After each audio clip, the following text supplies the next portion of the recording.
in our heads. Awesome. So, thank you so much for joining me on today's show. I wanted to just talk a little bit about just your career in acting, and I know that you have your directorial debut, which I'm super excited to talk about. We know you from so many movies, The Patriot, Along Came a Spider, so many films, and you were a actress who grew into the actress that you are today and director. What got you into acting? What was it? What was the catalyst that just excited you and kind of got you into the craft? So I started acting when I was really young. My whole career and everything else was sort of launched at like 7. So Yeah, yeah, so I was very young. And I really enjoyed theater. I did a lot of theater to begin with and did some different like print work as a small child. And I know one of the things too is my mom was really excited to get me into acting because she thought it would be like a really good just builder for children, because you have the public speaking aspect of it, you getting in front of people, and then relating, trying to understand different people's stories and the characters and stuff. And so her perspective on it was just that it would be something good for a kid to do because it's all these, and also like learning to speak clear and like articulate as a yeah, child, all of that. Yeah. And memorizing lines, the reading. So she was excited about all of that because she was like, oh, this is like, such a good skill builder for kids. yeah, absolutely. Yeah. So that was sort of the beginning of it. And then from doing the play work, I got the opportunity to have a meeting or audition for this movie, Education of Little Tree, which was a independent film, but it was produced by Robert Redford. And it's actually a pretty cool film. It was based off of a novel, and it's about these Native American whiskey runners in like I believe it's the 1930s. And so they sort of live on the outskirts of this town. And and then there's the main lead in it is this young kind of boy who becomes an orphan. And so then he goes and he lives with them. And so I play a little girl who lives in the town, and she becomes friends with him. And we really get along. And then because of that time era, people find out that we're friends, and our friendship is sort of broken up, and we're not allowed to be friends. And so the film was like a really special film, that has this interesting topic going on in it. And then apart from that, as a kid, I enjoyed so much. We filmed in Canada, in Montreal in the fall. And so it had like the beautiful leaves, and I, got those little cool maple candies that they have in Canada. Yeah, Delicious. And they had these wonderful sets. They, recreated these beautiful sets with like a candy shop, in the 1920s with the old glass counters and that special glass. I forget what that glass is called, but like the glass that ripples yeah. at it. Uh-huh. And they had like drawing tobacco sections and like a really cool, amazing old church that they brought up to look like that time era, and the old cars. And I was in a toe sack dress, like just the what is that fabric called? Like that kind of itchy fabric that they Yeah. I um can't think of what it's called, but I know what you're talking about. Would it be like sackcloth, or is it? Don't remember the name. I know what you're talking. yeah, so it was just a really cool experience, like seeing all these different things and being right there in it. um and so that was very, very fun, and I think I kind of just fell in love with it from there. I thought that was such a fun experience. And then from there I went on to do these other projects, and pretty much grew up working and pretty much grew up on set, filming these different things. I can't remember what my exact project was next after that. Like shortly after, I did Ally McBeal, And Yeah. so that was fun because I did this one episode of Ally McBeal, but I played her when she was really young in it. And I think that if I remember correctly, it was like the introduction to her character with Billy, like to their relationship, who went on, they had a prominent relationship in the show. And so they cut this little slice into like episode after episode throughout the years. Yeah. And it was funny because yeah, I just did the one, but it ended up being like through all these episodes. But the role, it was like weird because it's two kids and they see two dogs like greeting each other and Yeah. like smelling each other's butts. And so then that's what the two kids did. so, so that was cut into episode after episode, which is so funny because like as an adult looking at it, I'm like, oh, it's cute and funny. But as a kid, I was like, oh. But when I was and I did it, I didn't notice. So I was like, oh, okay, like what am I doing? But then, like 14, I was like, oh, what did I do? Mom, like, what'd you let me do? um, was there so I know that you continued acting, well into your teens and everything. Was it a tough transition, um, transitioning from child acting to like getting teen roles and just balancing, like the life of a teenager?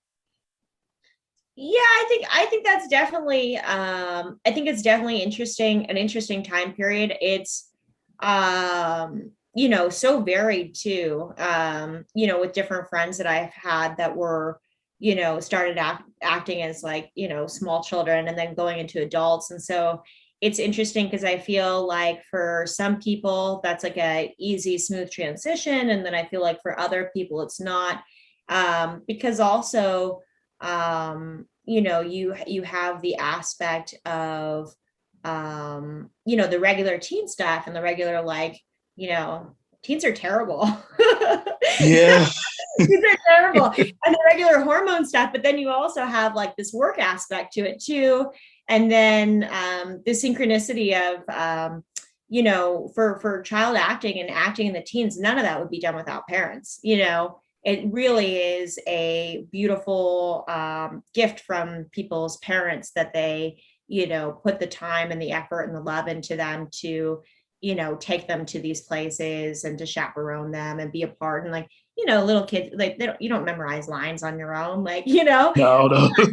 yeah, all that stuff is attributed to the parents. And so I think that's an interesting thing too as you transition into like teen years because you're still working so closely with parents. And I think just naturally when teens like start to have their hormones and stuff, they're wanting to be independent. So yeah, it was interesting. I continued working through that and I enjoyed it. I had a really great time because I was always fascinated with like one of the coolest things to me with acting was getting to learn about these really niche subjects, and sometimes not so niche, but like specifically like zeroing in to learn about stuff. So like for instance, when I did Blue Crush, the girls surfing movie at Universal, they taught me how to surf, like which Yeah. is cool. And I may have learned that in my life, but then also maybe not. And like the fact that, I got this specified training and we filmed that in Hawaii, which was so cool. We filmed in Oahu. And so I got this, experience of a lifetime of hanging out with actual surfers and having actual surfers be like, hey, when you have your feet out on the board like this, it doesn't look super pro. Like, you want to paddle with your feet together and cup your hands, like, and like all these just like very cool, specific things that you otherwise wouldn't know. And so, yeah, I just really enjoyed that. And then later on, like I did the John Carpenter movie, The Ward, which was about girls in a mental institution in the 1950s. And so the production on that was so awesome. They pretty much gave us access to as much as we wanted to learn about that subject, even though it was a horror movie. They were very much like committed to any sort of like authenticity and just doing the research on it. And so yeah, we had access to mental health professionals, what would this and that be like? We watched old documentaries. There's a great documentary about healthcare in the 1950s called Titty Cut Follies. And it's cool. It's spelled a little weird. It's like TITCUTFOLIES. And if I'm not mistaken, it's named that because there was a talent show at this mental health facility. And so that's why they let this documentarian crew in there. But before that, it's a really cool documentary. Before that, it pretty much if you had a family member or a friend that was taken to one of these places, they went to the facility, and it was never discussed like what was going on behind the closed doors. It was just when they were brought out for a visit. And so this documentary like shows what was going on behind the closed doors, and like goes back, and like, because a lot of the people, like, they wouldn't give them clothing or bed sheets, because they were afraid of what they might do with them. So people were like just, naked in a cold room with cement, and so all that stuff. So anyway, so like, there's like these weird, like via acting and like growing up on set, I've learned about these like weird, interesting things. I did Jack Frost when I was little. I got to learn how to play hockey on that, which was fun. That was that Christmas movie with Michael Keaton and Kelly Preston, but where Michael Keaton turns into a snowman and he's hanging out with the kid. So that was pretty fun too. That was fun. We filmed in Lake Tahoe on that, and then we filmed part of it in California at the Queen Mary. And like they have like a big that big old like a dome studio. And so they had all the fake snow in there. And I was like, I just remember being mind blown by that too, because the fake snow was plastic. And they've got plastic, and they've got these big old leaf blowers and stuff that are blowing plastic and blowing them around the top of the dome and like dropping it down. And I'm like, like my eyes, like, oh no. Would you say that that's one thing that you enjoy most about the work that you do? Because I know they say that, as an actor or an actress, it's like you have pretty much experienced every profession, as each role is different, and one day you might be a surfer, the next day you might be hockey player. Would you say that that's one of the things that you enjoy most about what you do? Absolutely. I think it's really fun and interesting to explore, and through like the exploration, like gain appreciation for, other people's fields and jobs and life experiences. I think that that's really cool. And I think that that's what really makes a good actor, is when people have done sort of the research, or people are playing, a police officer, they do the ride alongs, or they're, like they immerse themselves in it and try to absorb it. Yeah, I think that that's just like such a cool, compelling part of being an actor. Definitely a bonus. I do think it's funny, though, when you get like like the Daniel Day-Lewis's, what was it when he did My Left Foot, where he got carried around for a month? Like, yeah, like extreme method acting. Yeah, I think that that's kind of funny, and kind of which is wild that people get that far into it. But on the flip side, I'm like, well, those performances that he does. Oh, oh, it's almost like he channels, like whoever he is that he's playing.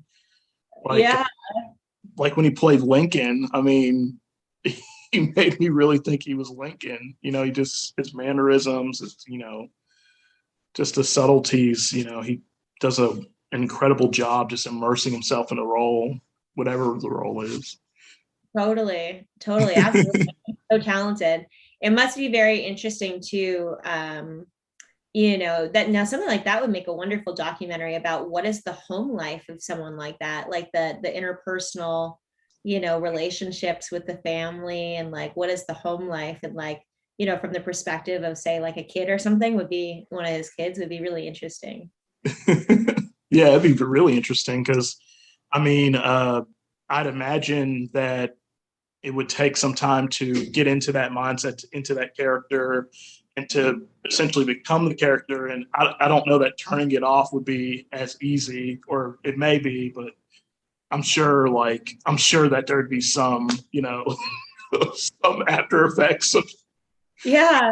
you know, Yeah. Well, it makes me even think too about like, so, like for Hollywood.com, I made the film, and my dad was involved with it, which was so fun. But it makes me think, so he's usually a gemologist though, where he works with gemstones. And so he travels around the world doing this. And I think of too, sometimes I call him, and he'll be, in like wherever, he'll be in Madagascar, and I'll be like, I have a plumbing problem. And he's like, oh, can't do that. So I guess it's kind of not a full crossover, but in my mind, I'm somehow able to like connect that. Like if there was an actor who's like, sorry, I'm being Lincoln, like, can't hear about the plumbing problem, gotta go, you're pulling me out of it. Because like he's like, I'm in Madagascar, like, I don't know, like figure it out. And I'm like, well, how? How do I figure it out? And he's like, can't, you're pulling me out of my gemology and bringing me back home. what, so to transition, this is your directorial debut. What made you decide to take the leap, to take the jump to do this? This is incredible. Was this something that you've wanted to do for a while now? Absolutely. Absolutely. I've always been interested in directing. Um, I think that a director is like a really interesting job on set. And I think that it's sort of a natural progression from acting. I think that's why you see so many actors kind of like going over into directing, because depending on what your role is for the particular project or movie, most likely you're not there all the time, or you're not there every day. And so, as a director, you bear the responsibility of, being there every day and sort of being this through line to make sure that the narrative is like staying intact, and that everyone's performances are complementing each other and complementing that narrative. And then you're also like the first one there, Yeah. and like one of the last ones to leave. And a lot of times too, like the director will go home at the end of the day and watch the footage, of the dailies, from wherever, they shot either that day, the day before, the week before, but like trying to stay on top of it so that in case there's something that was missed on the project, before you lose those locations, before you lose those actors, before, because you're on this like tight schedule, that you can catch if you need to do any sort of pickup shots or whatnot. And so, so sometimes at the end of the day, there's like more work, more work, to make sure that everything's staying on point. So it's definitely labor intensive. I feel like in that regard, it could be like acting can be more labor intensive if you have something really dramatic and you have to stay in an upset state all day. But this is more labor intensive in terms of like you're just managing a lot more people and like a lot more ideas at once. So so that's why I've always kind of like watched the director and been like, that's really cool. That's really cool. And I've worked with some great people that I've enjoyed watching so much. Like I worked with Lee Tamahori on Along Came a Spider, and Yeah. he's great. He's really great. He's a very interesting director. He has gone on to do like James Bond movies, and he did those Triple X movies. And that was just a super fun experience. And I've stayed in touch with him. Along Came a Spider had Morgan Freeman in it. It was the one based off the James Patterson novel. And it was actually the prequel to Kiss the Girls. So Yeah. that was a fun movie. We filmed that in Canada as well. But so like him, and then I worked with Penny Marshall, which Penny Marshall was pretty funny, and like totally different directing styles, totally Yeah. different. Yeah, she's a riot. She was really cool to work with. And Scott Hicks, who's done these Oscar movies, which are, just very cool. So just watching these people and trying to absorb some of what they do on set over the years. I hear you. Hey, I'm gonna do it. Was it would you say that it was like a relatively smooth transition, or were there like some bumps along the way? Um, because I know, like you said, you had the opportunity to like observe some really great directors, and of course you've been in the industry for a while. Was it was it easy to transition from actress to director, or was it kind of hard at first to turn that part of your brain off, so to speak? Um, I think no, I think that it was pretty smooth in regards to I feel like I kind of instinctually knew like what I wanted to see with things. I think the hardest transition for me was probably more going from these like larger studio projects to doing some of my own stuff and doing the more, you know, these like short films and doing them with smaller crew and like on a more independent level. And so trying to traverse, you know, what it is when you narrow the crew down from, you know, like a large amount to a small amount about what it is that I can do as a filmmaker to help that process, you know? So what extra prep work can I do to make things run smoothly? And like just that kind of stuff, I think was a little bit more you know, on like the learning curve of things. And then one of the big things that I've done with directing stuff is just try to surround myself with people that I really respect and think are awesome. So I'm like, you're good. Come here, come here. We've got a role for you. Hey, you're music. Come here, come here. And so that's been my big thing is just trying to collaborate with people that I really respect. And so, because you know, I know if you collaborate with people that you respect and you like, it's going to be a good experience. And then also, you know, you'll come out with really great stuff. I'm super into collaborations. I think, you know, you wait for the people that you know you want to do stuff with, and then it's nice like you know kind of synchronizes and comes together. But with directing, I started out, I did some short films, some experimental films, and then some music video stuff, and then I wanted to move into the full feature with Hollywood.com. And so you know doing a full feature is cool because like for short films it's a limited audience that you can get it in front of, like you know short film connoisseurs tend to be like film buffs or people who go to film festivals, but there's not a lot of distribution options for them. And then apart from that, like just not everybody wants to sit down and watch a short film. With the full feature it's cool because it's going, you know, it's a theater experience or it's right in someone's home. And so for Hollywood.com, that was, I was like, all right, let's do this. You know, I wanted to do a big fun adventure piece, which doing a adventure piece is sort of ambitious for an independent film. Would say, yeah. Yeah, it made it, there was a lot more work to do, but luckily, you know, like I was saying, I got my dad dragged into it, so that was fun. We got to bond on that. Um, and then I just started like assembling the actors on it. You know, we were fortunate enough, we've got a great cast on this. We've got Tom Arnold's in it, which is so fun. He plays El Jade the drug lord down in Mexico. And Tom was really cool. Tom came on, he's just hysterical, and he was so nice. He had played my dad on a TV show, the Tom Show, on Warner Brothers when I was 10. Yeah, so I reached out to him and I was like, Tom, come on, it's my direct Yeah. you'll love it. Get out here. And so he jumped in, and that was really fun. We built him that alligator pit and like Yes. built out his costume, gave him that big old chain. Like, yeah, we had a good time. The those bricks that are in that garage with him, or in his dungeon Yeah. thing, those bricks, we hand wrapped all of those. It, Yeah, we found a friend that had a lot of VCR. You know, so it's an independent movie. There's you gotta wear a lot of hats. So you yeah, know, yeah.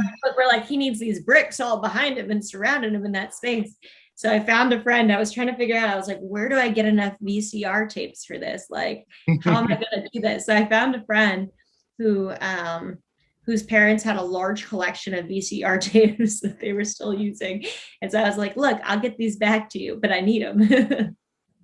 And then I enlisted a bunch of people and we started taping those, wrapping and taping the VCR tapes.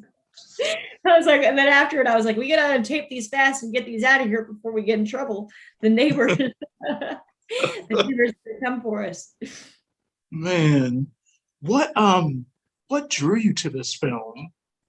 What do you remember when you decided that this was what you were going to tackle, take on? So the original idea for the film, like the inspiration for it was um one of the first things that I shot when I wanted to start directing stuff. I was trying to figure out, I figured I'd start doing like a documentary type thing. And so that was the first thing I did. And so I went with my dad to, I was like, oh, I'll film him doing his gemology stuff. That's cool. That's interesting. And so I went with him to the Tucson Gem and Mineral Show, Hmm. which I believe is the second largest in the world.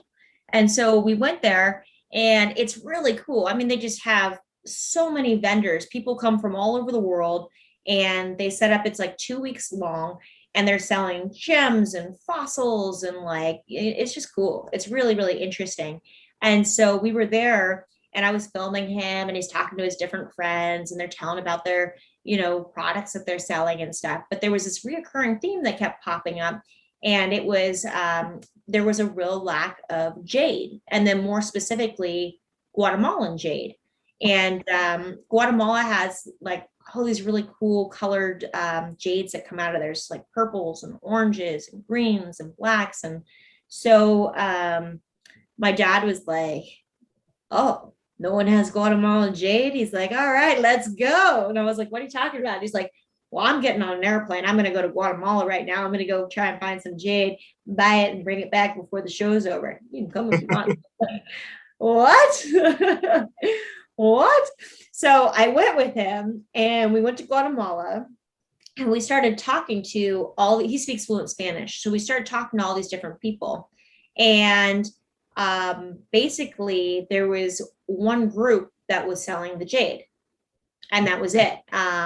And so it was kind of a controlled market.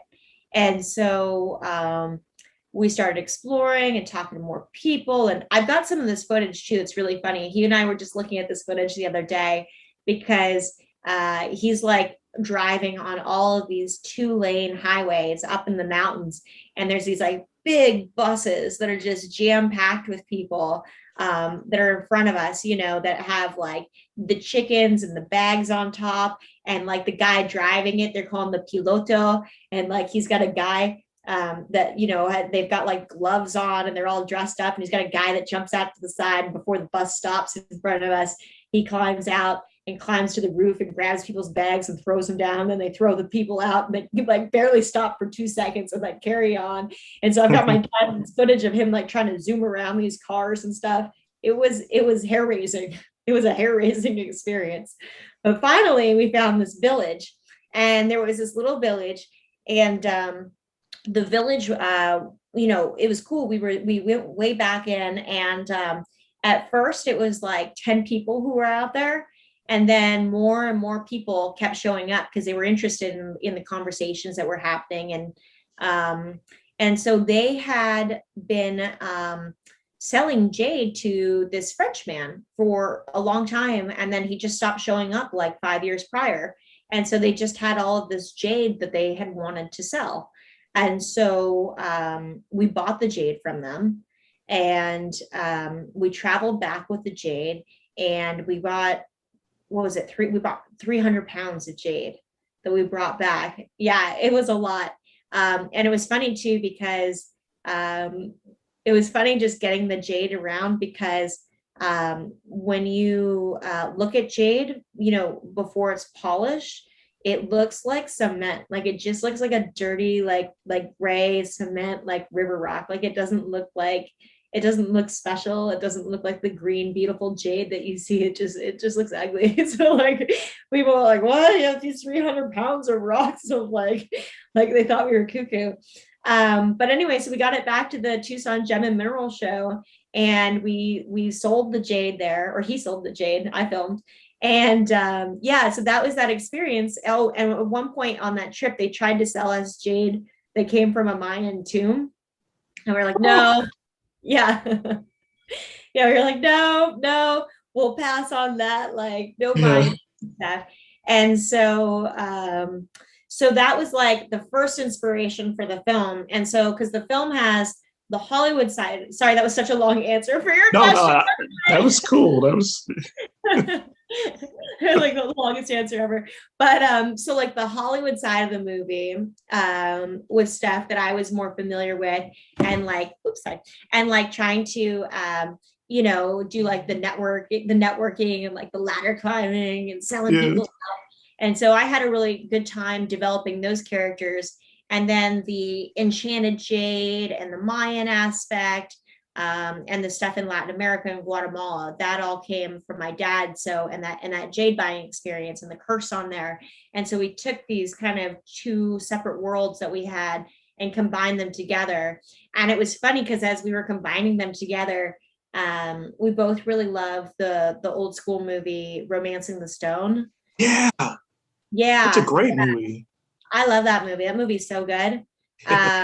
So we have like that aspect of it, and then Get Shorty. I always liked how it was like a movie within a movie, and so we Yeah, kind of those and mix that in there, and that was sort of like how it came together um, for the film. So and then apart from that, the movie kind of has like the narrative through line of like everyone needs to really go for it, like, and so because it's comedy, people go for it the wrong way. But like people need to, you need to get out of your shell. You need to go for it. You need to, even if things aren't perfect, you just show up as yourself and you take that opportunity.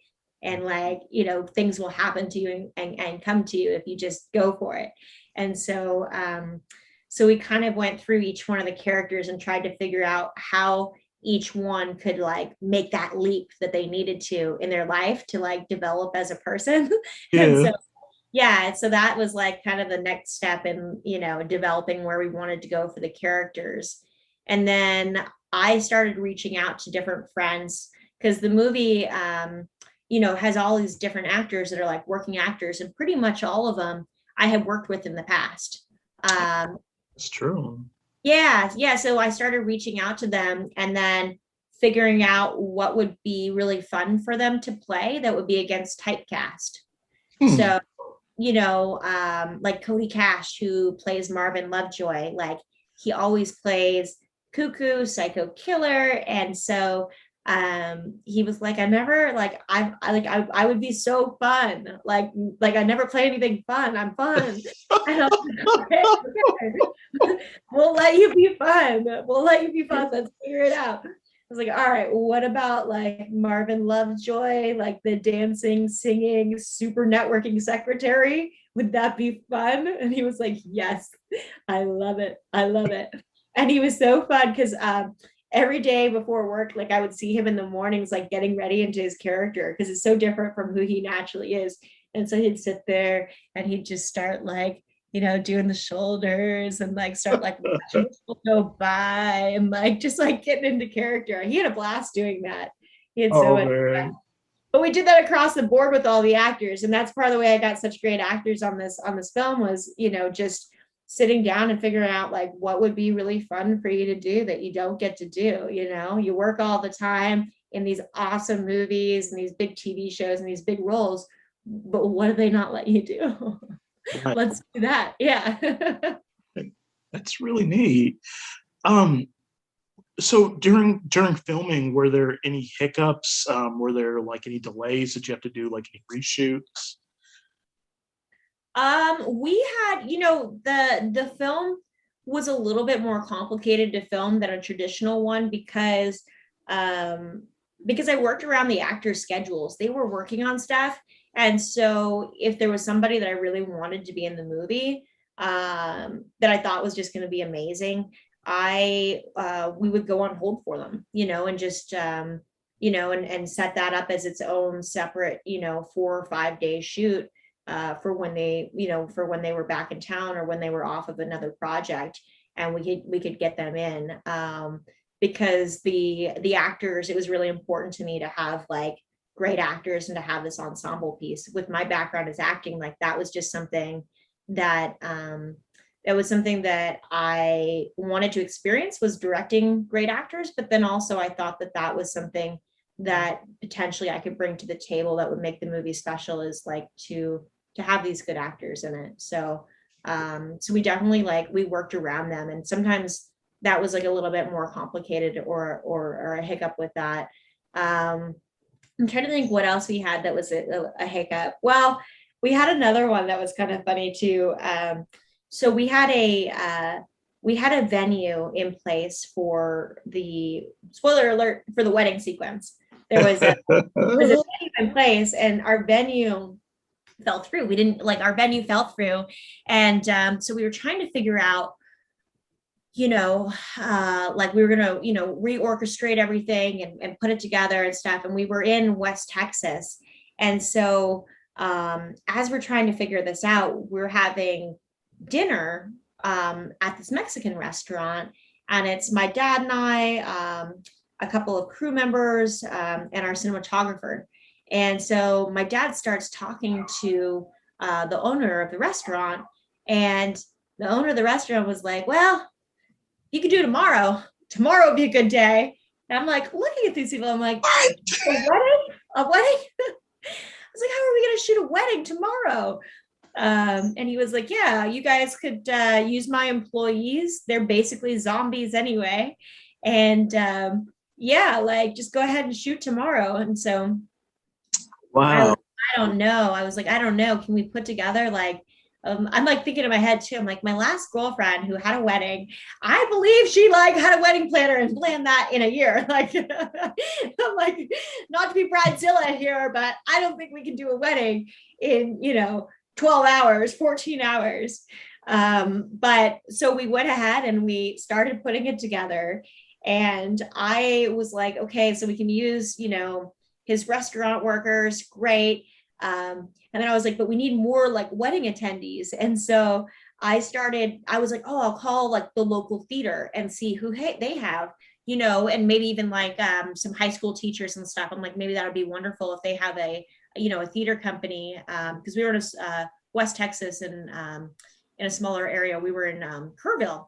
And so I started making these calls, and it was funny. I had this one call that went through, and it was like the phone call was starting to go like kind of awkward, and I was like, I don't understand, like, and so I was like, is this a theater group? Like I was like a little confused, because I was like, well, how many of you guys are there? And like, do you guys have any costume staff? We'll provide costumes, and like just asking these questions, and the answers that were coming back were a little odd.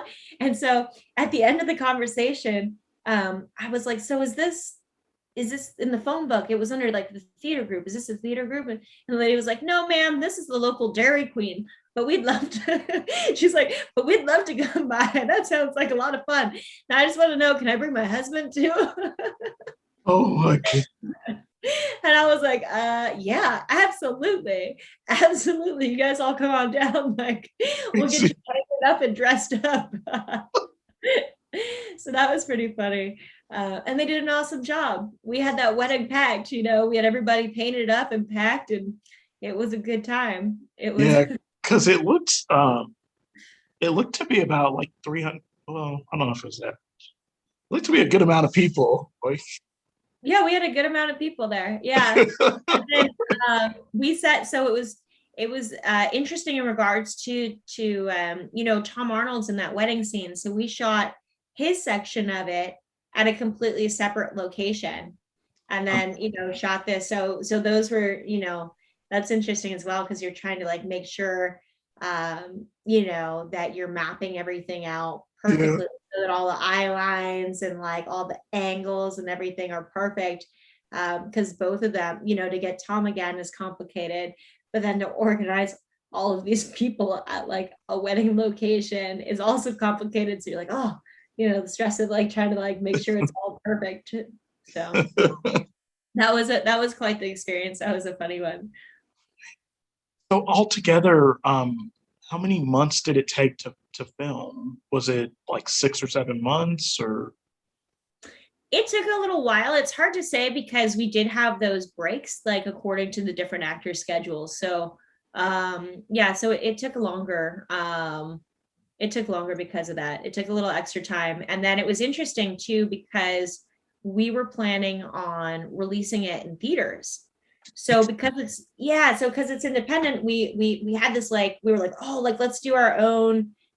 So people, they usually distribute in the theaters in the US first, and then they'll branch out to the other places.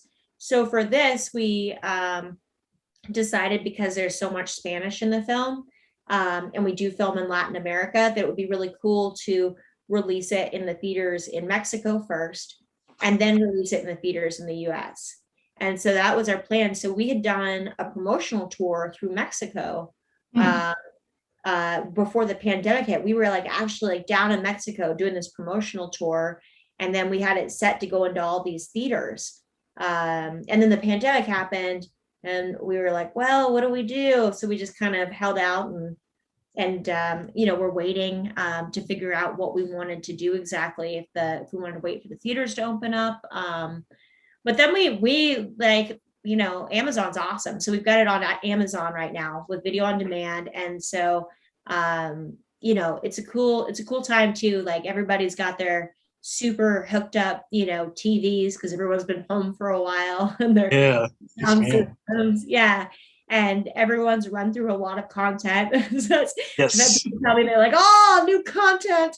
That's yes. Yeah. So it's been cool having it up on there, and it's fun too, like for the full feature versus like some of these other short form projects, like the fact that like it's in front of like regular audiences, like not just necessarily like people who are huge film buffs, and like it's in people's homes. Like it's really cool, really It's really neat. very cool. Do you have plans to expand onto other streaming apps like Hulu um, or Tubi or um, like Netflix or anything? Maybe something else down the road, but right now we're just doing Amazon. We're exclusive with Amazon now. Hey, it's a good place to be. It's a good place. Yeah, it is. It is. I think they've what they're like one of the fastest growing companies. Yeah, they really are. I mean, they're amazing because I remember when they first launched, and like it seems like they've grown by like leaps and bounds. I mean, the content that's on there is just amazing. It's really, Yeah, absolutely. um. So this is your first feature directorial debut. Do you have plans to do any more? Absolutely. Absolutely. So yeah, we've got a series of children's films that are like educational children's films Okay. that we're going into. So that'll be great. I'm really excited about that. And I feel like that's just like fun and like so needed.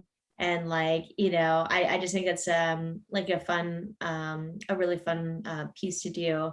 And then there's a documentary, like a country western documentary that we're Hmm. putting together, which would be fun. So I did a country music video over the pandemic, which is kind of fun. We got it up on CMT. It's called Catch Me If You Can, and the artist is Travis Tidwell. And so that was fun too, because it was just nominated for a Josie Award, which I guess is the largest independent music awards. And so they have that award show in Tennessee in September. Very cool. I know that. That's awesome. Yeah, yeah. They're actually the artist Travis. He's out of Tennessee. Really? Uh-huh. I Huh. forget which part exactly, but yeah, he's out of Tennessee. He's really good. Yeah, you got to check out the video. You'll like it. Okay, I It- will. I It's definitely. got a Shelby Mustang in the video, and Really? yeah, and so they just had a Shelby Mustang in Sweden that's like the Catch Me If You Can Travis Tidwell limited edition model come out. So that's pretty fun too. That's really cool. Yeah. Cool. I love that. Yeah, Um, it's fun. I'm excited. I'm excited to get back to doing all the regular work stuff. Yeah, I was also going to ask you. I know that COVID, it kind of put the world on hold. It was a really weird 12 months. How did you power through it? Because it seems like I mean, you're on fire. Yeah. How did you, I guess, navigate the world of COVID and just make it through? Yeah, so we were able to get a little bit of work done shooting that music video, and we were able to get like we did a couple of like smaller commercial type stuff too, which was cool. We were able to get done.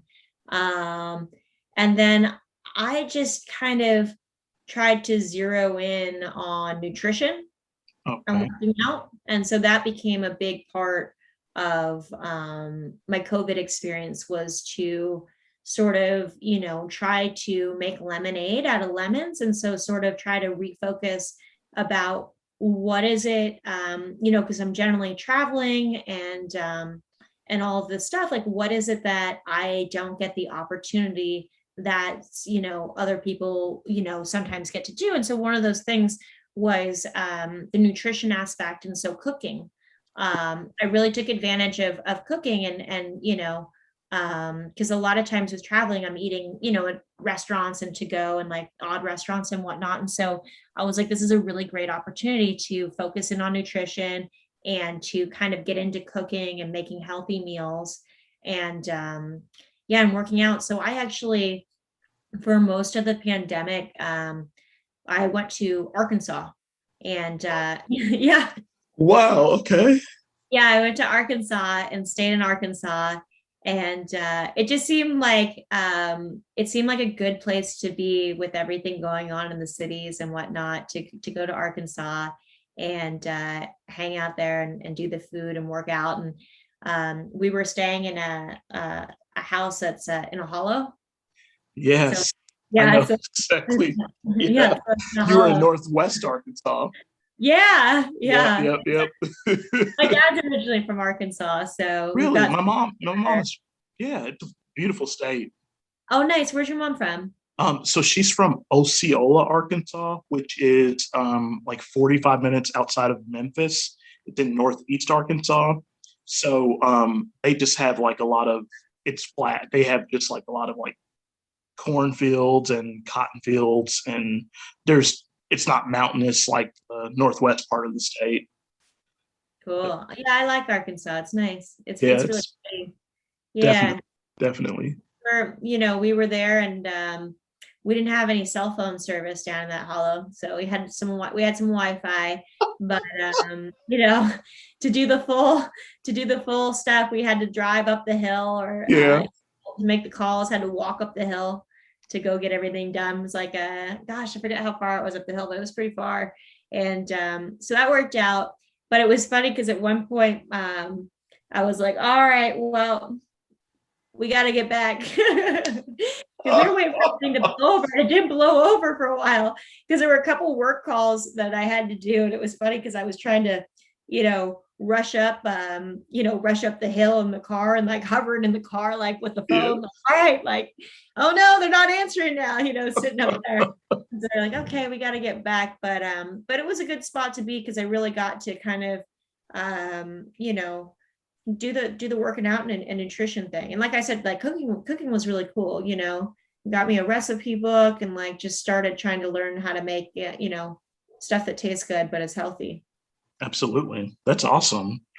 Um, I wanted to ask, so much of the work that you do seems entrepreneurial in essence. I was wondering, what advice do you have for the entrepreneur out there that's listening to this interview that might not necessarily want to go into acting, but maybe is an entrepreneur in another area like fitness or cooking, or what advice would you give to them? I think that one of the biggest things that you can do is just to start doing it. That was like the thing, like with the thematic, like for Hollywood.com, like like one of the things that we made it the theme of that, because I think it's really important is that you don't wait till things are perfect. Don't try to be perfect. Just go for it and start working towards things. And that effort and that passion will propel you forward. And if you wait for things to be exactly in line or perfect, or for, if you're too focused on that, then you really kill a lot of your drive that you could have. You just focus on the positivity and start making moves and going towards it. The thing with making moves and going towards your goal, even if it's just small baby steps, is that it's progress. And also, if you're making progress and you're making these moves, it's a good way to get other people excited about what you're doing. If they see that you're passionate about something, and you're really moved by it, and you're doing these things, you're taking action, then other people want to get involved, and they want to get behind you, and they want to help you. I feel like instinctually, that energy just kind of like, if you're doing it, that energy just starts kind of, coming towards you and for you, and it builds. So that's sort of the thing, is just to start doing it. Just don't wait for it to be perfect. You don't have to be perfect. Everything doesn't have to be perfect, doesn't have to be the right time. Like, you got to just, make your moves on it, and it'll happen. I love it. I love it. Mika, I'm all out of questions, but I wanted to thank you for coming on today's show. And I wanted to open the floor to you if there's anything you'd like to say to our listening audience. Go watch Hollywood.com. So Hollywood.com, it's a really fun movie. It's an adventure movie. It's an escapism film. It's got a great cast.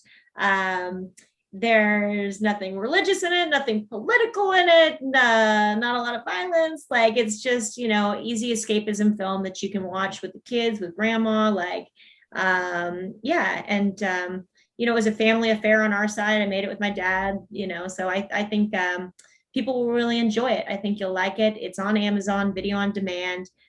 So check it out. We also have a website for the movie, which is hollywoodcon.net. The Hollywood.con is, it's con like con artists, because there's a lot of con artists in the movie trying to get ahead. So that's what the title is about. But yeah, so that's the main thing. And then I am not a huge social media user, but I do get on there sometimes and do some updates and stuff. So if anybody wants to stay up to date with anything, like, you can find that under just my name, which is MikaBoorem. That's all I've got. I'll take it. Mika, thank you so much. I really appreciate it. Thank you. Thanks. I had a blast. Me as well. Me on. Thank you. You're welcome. Me as well. Thank you. Awesome. All right. Thanks. Bye. Bye.